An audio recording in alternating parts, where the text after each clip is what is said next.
আসসালামু আলাইকুম প্রিয় দর্শক, আলোচনায় আপনাদের সকলকে আমন্ত্রণ জানাচ্ছি। আমাদের গ্রামের একটা লোকের গল্প দিয়ে শুরু করি।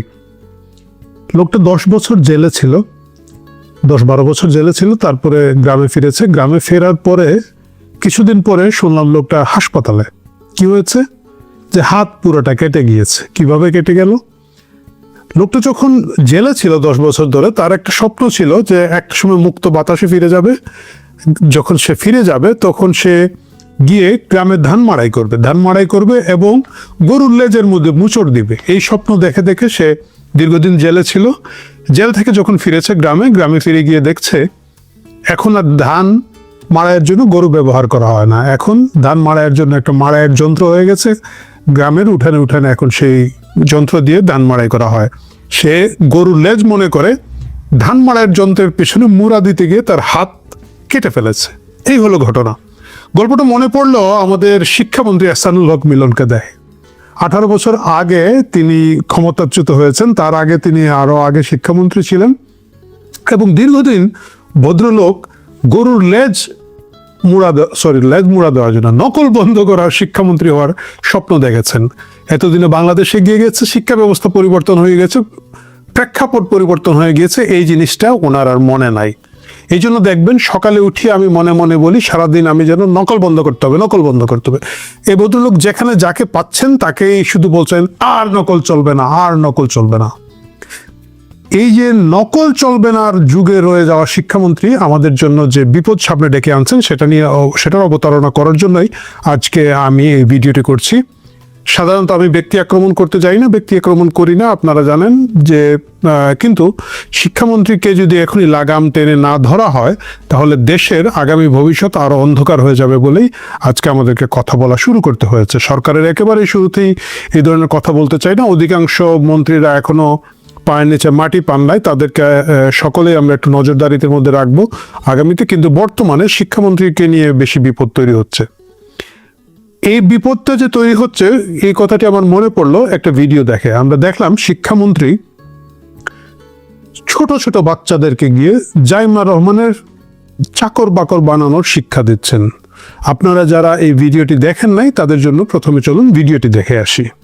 বেগম খালেদা জিয়ার নাতনি তারেক রহমানের মেয়ের নাম কি? জাইমা রহমান। ওকে, তোমরা রাজনীতি করবা জাইমা রহমানের সাথে, তাই না? তোমরা কার সাথে রাজনীতি করবা? জাইমা রহমানের সাথে নাকি? তুমি কার সাথে রাজনীতি করবা বলো? জাইমা রহমানের সাথে নাকি? ওকে, কারবারটা দেখেছেন? দুনিয়ার সকল দেশের শিক্ষামন্ত্রী শিশুদেরকে গিয়ে উৎসাহিত করে বিজ্ঞানী হওয়ার জন্য, প্রযুক্তিবিদ হওয়ার জন্য, বা আরো বড় বড় কিছু হওয়ার জন্য, সমাজসেবক হওয়ার জন্য, ডাক্তার হওয়ার জন্য, ইঞ্জিনিয়ার হওয়ার জন্য। আর আমাদের শিক্ষামন্ত্রী আমাদের শিশুদেরকে গিয়ে উৎসাহিত করছেন তোমরা জাইমা রহমানের পিছনে স্লোগান দিয়ে যাবা। যেটা বর্তমান প্রজন্ম করছে আমরা দেখি, গাড়ির পিছনে এবং গাড়ির সামনে দৌড়ে দৌড়ে লাফিয়ে বেড়ানো হচ্ছে আমাদের এক শ্রেণীর ছাত্র নেতাদের। এই অবমাননার জীবন এরা দিচ্ছেন, এটাই তারা চেষ্টা করছে পরবর্তী প্রজন্মের মধ্যে দেওয়ার জন্য। এবং জাইমা রহমানের গাড়ির পিছনে এবং সামনে সে দৌড়ানো নেতা আবিষ্কারের জন্য বর্তমান শিক্ষামন্ত্রী কাজ করে যাচ্ছেন। এবং তার সেই মুখস্থবিদ্যা আর নকল চলবে না। আমার নকল নিয়ে কোনো সমস্যা নাই ভাই, সমস্যা নাই এই কারণে নকল বন্ধ করে দেন, কিন্তু নকল বাংলাদেশের শিক্ষা ব্যবস্থার মূল সমস্যা নয়।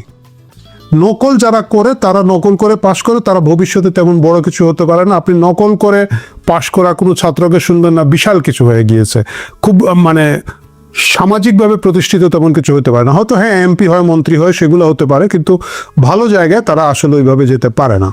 সুতরাং তাদেরকে আপনি বাদ দিয়ে দেন, তারা নকল করুক না করুক, কিন্তু যারা আমাদের মেধাবী ছাত্রছাত্রীরা আছে, যাদেরকে অনেক বেশি মেধা আছে এবং যাদের উপরে আমরা এই দেশটাকে ভবিষ্যতে ছাড়বো, তাদের ভবিষ্যৎ নিয়ে কথা বলার, কথা ভাবনা চিন্তা করার জন্য যে শিক্ষা ব্যবস্থার প্রয়োজন আমাদের, একবিংশ শতাব্দীর সেই শিক্ষা ব্যবস্থায় মিলন সাহেবের মতো লোকজন দিয়ে সম্ভব হবে না। আমি আশাবাদী হয়েছিলাম। তারেক রহমান দীর্ঘদিন লন্ডনে ছিলেন এবং তিনি গিয়ে কয়েকটা কথা বলেছেন, খুব ভালো লেগেছে। বাচ্চাদেরকে একটা তৃতীয় ভাষা শেখানোর জন্য উনি উৎসাহিত করেছেন। কিছু ভাষা শিক্ষা হবে, স্কুলগুলোতে মিউজিক থাকবে, এই জিনিসগুলো উনি অনেক ভাবনা চিন্তা করে করার প্রস্তাব করেছেন, কিন্তু এই শিক্ষামন্ত্রীকে দিয়ে সেটা হবে না। আমরা বেশ কিছুদিন ধরে বাংলাদেশের শিক্ষার কিছু সংকট নিয়ে কথা বলছি না। বিগত সরকারের সময় শেখ হাসিনার শাসনামলে বাংলাদেশের শিক্ষা ব্যবস্থার একটা বিপ্লবী পরিবর্তন আনার চেষ্টা করা হয়েছিল। আমাদের দুর্ভাগ্য হচ্ছে আয়োডিন কম খাওয়া জাতি সেটাকে নিতে পারে নাই। এটার পিছনে অনেকগুলো কারণ আছে। প্রথম মূল দায়ী আমি করব শেখ হাসিনা অ্যাডমিনিস্ট্রেশনকে, কারণ তারা জিনিসটাকে ভালোভাবে ব্যাখ্যা করতে পারে, প্রচার করতে পারে নাই। যার কারণে যে আধুনিক ব্যবস্থাটা ছিল, ক্লাস ভিত্তিক লেখাপড়া করা, টিম ওয়ার্ক বিল্ড করা, ক্রিয়েটিভিটি চিন্তা করা বাচ্চাদেরকে, এই জিনিসগুলো যে আসলে কি পরিমাণ উপকারী এটা আসলে আমরা লোকজনকে বোঝাতে পারি নাই। একটা ছোট্ট উদাহরণ দেই। ধরেন ঢাকায় কিছু স্কুল আছে, ইন্টারন্যাশনাল স্কুলগুলো, যেমন ধরেন AISD, ISD, Australian international school, Aga Khan school, এই IB কারিকুলামের স্কুলগুলো যদি আপনি দেখেন, এই স্কুলগুলোর বেতন সম্পর্কে আপনাদের কোনো আইডিয়া আছে? এক একটা স্কুলের বেতন 2 লাখ, 2.5 লাখ, 3 লাখ টাকা। না, সারা জীবনের জন্য না, সারা বছরের জন্য না, 2.5 থেকে 3 লাখ টাকা হচ্ছে মাসিক স্কুল ফি। সাধারণত বাংলাদেশের খুব প্রভাবশালী পরিবারগুলো বা যারা আর্থিকভাবে সচ্ছল তাদের বাচ্চারা সেখানে পড়ে থাকেন, এবং সাধারণত বিদেশি যারা বাংলাদেশে আসেন তারা সেখানে বাচ্চাদেরকে পড়িয়ে থাকেন। কারণটা কি? কারণটা হচ্ছে এই স্কুলগুলোতে যেভাবে শিক্ষা দেওয়া হয়, এই স্কুলগুলোতে কিন্তু তথাকথিত পরীক্ষা হয় না, কিন্তু তাদের ক্রিয়েটিভিটি ওইভাবে তৈরি করা হয়। তাদেরকে একটা বিষয় দিয়ে দেওয়া হয়, 2 ঘন্টা 3 ঘন্টা ধরে তারা এটাকে নিয়ে গবেষণা করে, বাড়িতে এসে গবেষণা করে, তারপরে এটাকে নিয়ে রিপোর্ট লেখে। মানে একেবারে মৌলিক যে শিক্ষাটা তারা সেটা করে।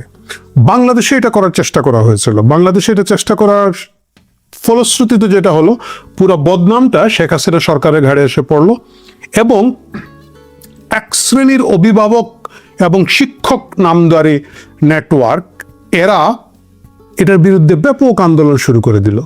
এরা প্রচার করা শুরু করলো, স্কুলে আলু ভাজা করতে শেখায়। ভাই, আলু ভাজা করা শেখার তো দোষের কিছু না, লাইফ স্কিল ডেভেলপমেন্টের একটা অংশ।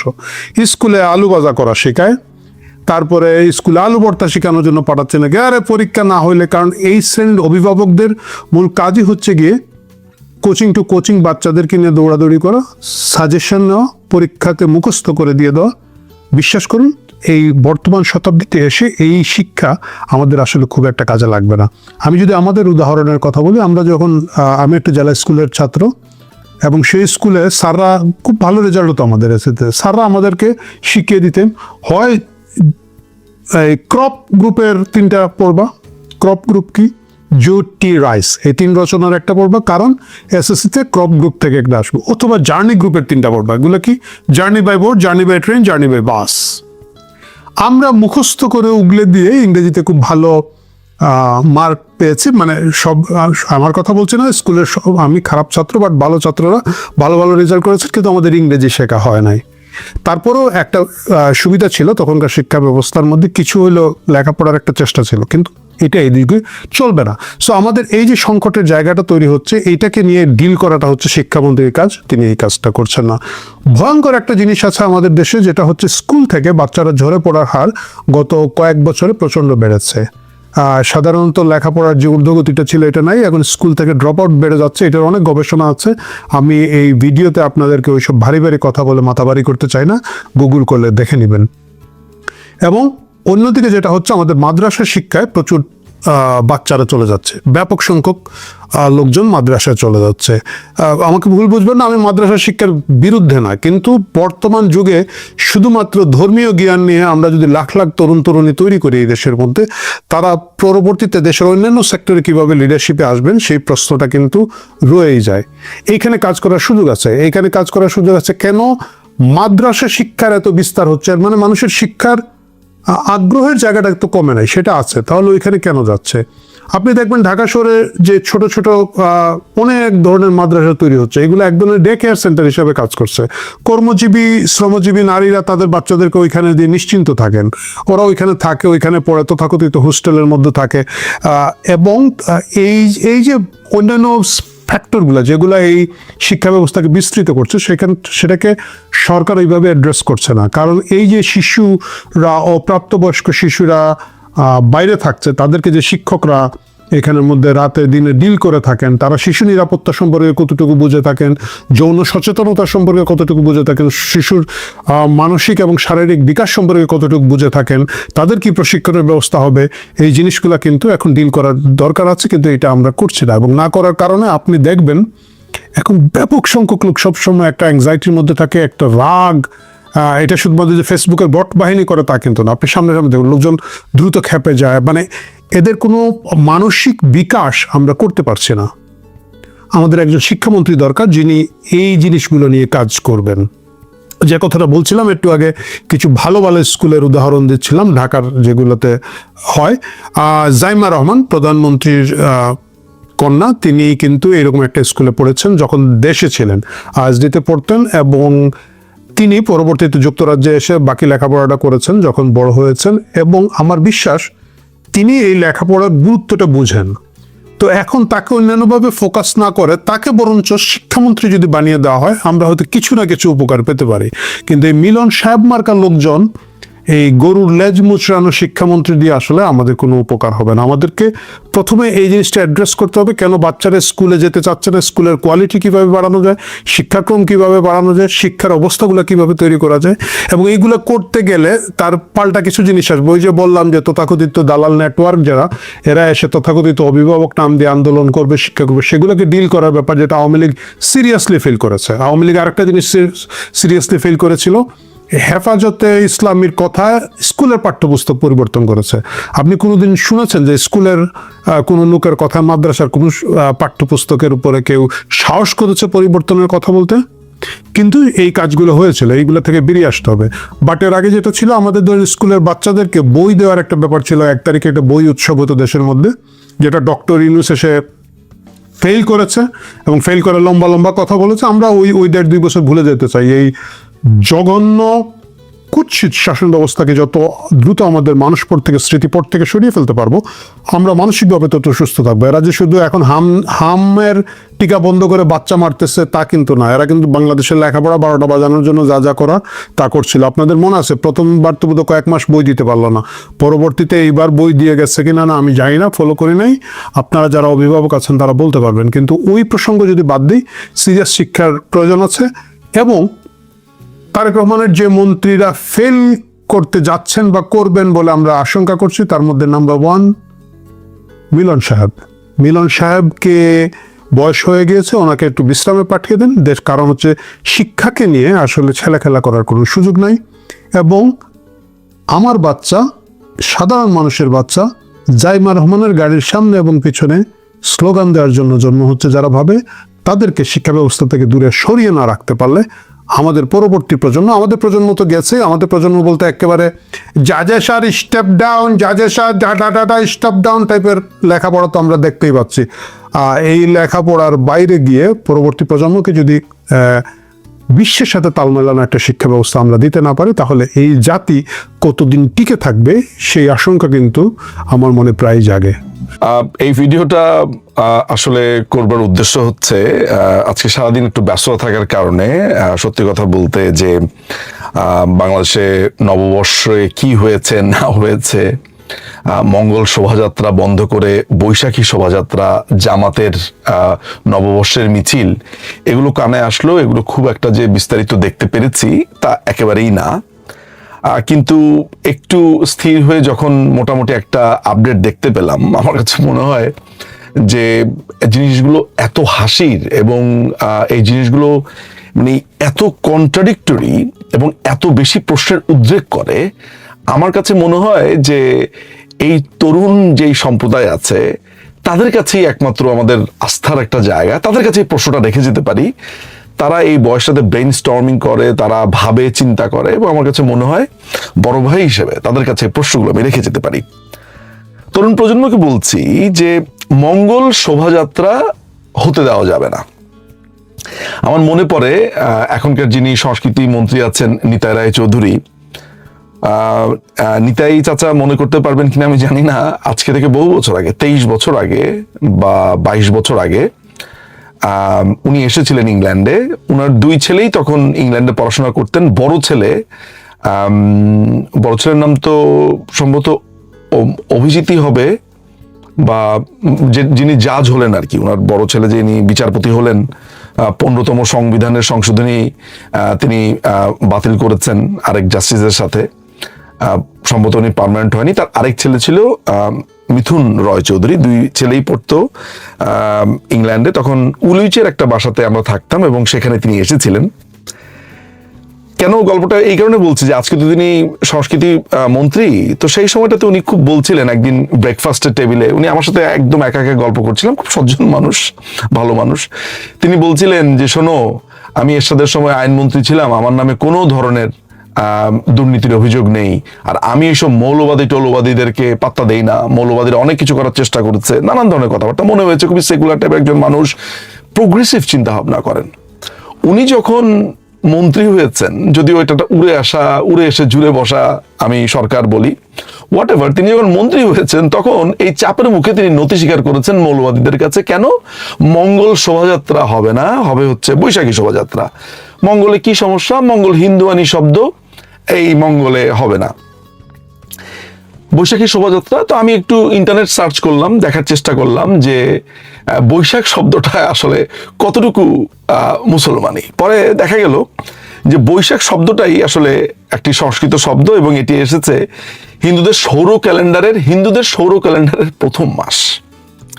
সেটারও উৎপত্তি যদি দেখা যায় সেটাই প্রাচীন ভারতবর্ষ। সেই পেছনে ফিরে তাকালে সেই ভারত যেটাকে যার ব্যাপারে সবচাইতে বেশি অ্যালার্জি। ইনফ্যাক্ট এই যে মঙ্গলবার বলছে হিন্দুয়ানি শব্দ, বুধবার আমরা যদি বলি, যেটা আমরা ইংরেজি দেখি, যেমন মঙ্গলবারের বাংলাতে সমস্যা, ইংরেজিতে টিউসডে বলবে, কোনো সমস্যা নাই। অর্থাৎ এক দেবতা, তার নাম হচ্ছে তার নাম অনুসারে কিন্তু রাখা হয়েছে টিউসডে বাতিলের কিন্তু কোনো আন্দোলন হচ্ছে না। ওয়েনসডে, এইটাও একজন দেবতার নাম অনুযায়ী। ইনফ্যাক্ট আমার কাছে যে কাগজপত্রগুলো আছে আমি দেখতে পেয়েছি যে শনিবার নামটা স্যাটারডে এসেছে প্রাচীন রোমান সাম্রাজ্যে স্যাটার্ন নামক একজন দেবতা ছিলেন। রোববারে তিনি ছিলেন, রোববার নামটা এসে সানডে, বহু প্রাচীনকালে দক্ষিণ ইউরোপের লোকেরা ধারণ করত একজন দেবতা, আকাশে আলোর বল আঁকতো। এরকম ভাবে প্রত্যেকটা দিনের যে ইংরেজি, সেগুলো প্রত্যেকটাই কোনো না কোনো দেবতার নাম। স্বাভাবিকভাবে সেগুলোর নামে বাংলা এসেছে এবং বাংলার ইতিহাসটাও সেই সংস্কৃত শব্দ, সাধারণ শব্দ। তো আমি চিন্তা করছিলাম যে মঙ্গল শোভাযাত্রা দেওয়ার পর এটাকে হালাল শোভাযাত্রা করার জন্য বৈশাখী শোভাযাত্রা বানানো হয়েছে, কিন্তু বৈশাখী শব্দটাও তো হিন্দুদের ক্যালেন্ডারে রয়েছে, এটাও ভারতবর্ষ থেকে আসা। এই দিবসও হিন্দুরা পালন করে, শিখরা পালন করে। আসলে পুরো ব্যাপারটা আসলে ওই ধর্মের ব্যাপারে তারা বলে, ধর্মের কথা বলে। অ্যালার্জিটা আসলে ছিল আওয়ামী লীগে। এই যে আজকে এই বিএনপি থাকা অবস্থাতে জামাত আজকে দেখলাম রাস্তার মধ্যে তারাও মাছ নিয়ে এসেছে, কুলার ছবি এনেছে, মিনারের ছবি এনেছে। আগে তারা বলতো মাছের ছবি কেন আসবে, কুলার ছবি কেন আসবে, কত ধরনের কথাবার্তা বলতো। আজকে দেখলাম তারা ডিগবাজি খাচ্ছে। আরো মজার জিনিস দেখলাম, একজন জাল ফেলছে, পলো দিয়ে মাছ ধরছে। এবারে মজাও পেলাম, ইন্টারেস্টিংই লাগলো যে বিএনপি যখন ক্ষমতায় আসে, জামাতরা যখন থাকে এই পাওয়ারের আশেপাশে, তখন আর এগুলো সমস্যা হয় না, সব হালাল। মঙ্গলও হালাল, বুধও হালাল, শুক্রও হালাল, শনিও হালাল, সবকিছু হালাল। আমি ঘুরে ফিরে দেখলাম সমস্যাটা আসলে আওয়ামী লীগে। আওয়ামী লীগ যখন ক্ষমতায় আসে তখন সে মঙ্গল শোভাযাত্রা বাদ দিয়ে সে যদি জঙ্গল শোভাযাত্রা করতো, সেটাও খুঁজে বের করতো এটা ভারত থেকে আগত জঙ্গল শব্দ। সমস্যা ওই অ্যালার্জি ওই খুব পার্টিকুলার একটা জায়গাতে। এই যে আমি রাজ্জাক বিন ইউসুফ মনে হয় তার নাম, বা কি ইউসুফ যেন, চাঁপাইনবাবগঞ্জের একটা হুজুর, তাকে দেখলাম লাথি মেরে সে মঙ্গল ফেলে দাও, নানান ধরনের কথাবার্তা। হুজুররা ক্রমাগত গালিগালাজ করছে। আজকে দেখলাম সেই হুজুররা, জামাতিরা এবং জামাতিদের সাঙ্গপাঙ্গুরা মিলে আজকে নববর্ষের মিছিল বের করেছে। পান্তা ভাতের সমস্যা, মাছের সমস্যা। তো আমি সমস্যা ছাড়া যদি সলভ করতে হয় তাহলে আমাদেরকে এখানে বের করলাম আরবিতে কি বলে। এখানে দেখলাম যে সোমবারকে আরবিতে বলে ইয়াউমুল ইসনাইনিল আজিম শরীফ। যেমন আজকে মঙ্গলবার, কি একটা আয়রনি না যে মঙ্গল শোভাযাত্রার জন্য এত বাধা, সেটাকে বৈশাখী শোভাযাত্রা বানিয়েছে। সে হলোই সেই মঙ্গলবারই, কি এক অসীম কুদরত আল্লাহর। তো মঙ্গলবার যদি বলতে যাই, আরবিতে বলে ইয়াউমুছ ছুলাছা, বুধবার হচ্ছে ইয়াউমুল আরবিয়া। আচ্ছা আপনি বলেন তো, বা তরুণ প্রজন্মের কাছে বলি, তোমরা কি কখনো এই ইয়াউমুত ছুলাচা বলবে? এই আজকে ইয়াউমুত ছুলাচা, আসলেই তোমরা এটা বলবে? সিরিয়াসলি বলবে যে এই কালকে ইয়াউমুল আরবিয়া, ইয়াউমুল খমিস বৃহস্পতিবার, ইয়াউমুল জুমুয়া শুক্রবার, যদি আমাদের দেশে জুম্মা নামাজ অনুযায়ী জুম্মা বলে, জুম্মা বার বলে, কিছুটা আছে।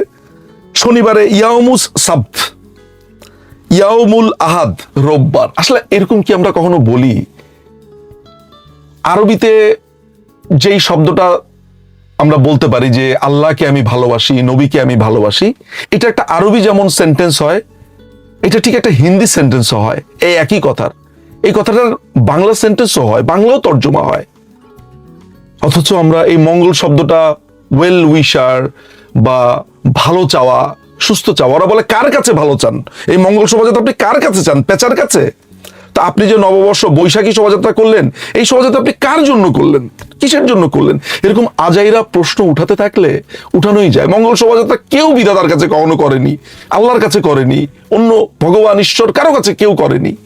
মঙ্গল শোভাযাত্রা হয়েছে মানুষের ভালো চাওয়া, ভালো চেয়ে একটা থিম করে এগিয়ে যাওয়া রাস্তা ধরে, এতটুকুই। যে যার মতো, ওইখানে হিন্দু থাকে, খ্রিস্টান থাকে, বৌদ্ধ থাকে, শিখ থাকে, বিভিন্ন ধর্মের লোকেরা থাকে, এমন ধর্ম পালন করে এমন লোকেরাও থাকে। তো যিনি যেই ধর্ম পালন করেন তিনি তার বিধাতার কাছে মঙ্গল চেয়েছেন, ভালো চেয়েছেন, শুভকামনা চেয়েছেন। কি সিম্পল একটা জিনিস। এইটাকে নিয়ে রাজনীতি দেখলাম, এটাকে নিয়ে এখন আর রাজনীতি হচ্ছে না।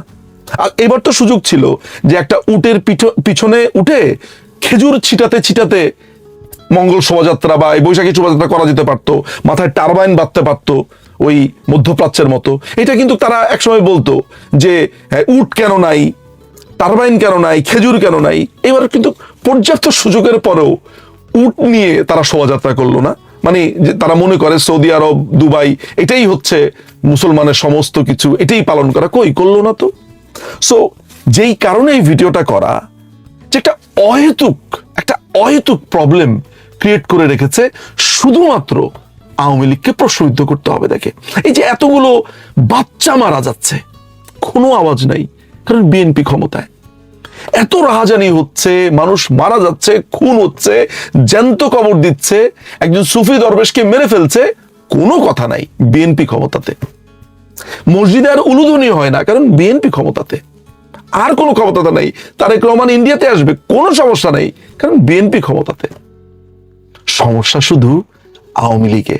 বিশ্বাস করেন, সমস্যা মঙ্গলে না, সমস্যা বুধে না, শুক্রতে না, সমস্যা আওয়ামী লীগ আর সমস্যা ভারতে। আর ভারত তখন ঠিক যখন বিএনপি ক্ষমতাতে, জামাত আশেপাশে। এই হচ্ছে পুরো ঘটনা। আমরা চোখের সামনে দেখছি, লিখে রাখছি, ভবিষ্যতের জন্য মাথায় রাখছি যে এই ভণ্ডামিটা এরা করেছে। আমাদের সামনে ভারত বিদ্বেষ এনে হাজির করেছে, আমাদের সামনে হিন্দু বিদ্বেষ এনে হাজির করেছে, আমাদের সামনে আমাদের ভাষা সংস্কৃতিকে বিজাতীয় করেছে, আমাদের ভাষাকেই আমাদের ভুলিয়ে দিতে বসেছে। মঙ্গলবারের বদলে তারা ছালাছা বলতে চায়। আমরা তো ছালাছা বলবো না, আমরা মঙ্গলই বলবো। মঙ্গলই আমাদের শব্দ, শনি আমাদের শব্দ, রবি আমাদের শব্দ, বুধ আমাদের শব্দ, বৃহস্পতিবার আমাদের শব্দ, শুক্রবার আমাদের শব্দ, বৈশাখও আমাদের শব্দ, বাংলাই আমাদের শব্দ। শেষ কথা বলি, নিতাই রায় চৌধুরী, আপনার এই পরাজয়, আপনার ওই যে অনেক বছর আগে আমাকে বলেছিলেন মৌলবাদীদের কাছে আমি হারি না, আপনি হেরেছেন। হেরেছেন মানে হেরেছেন, আপনি ভীতু বলেই হেরেছেন।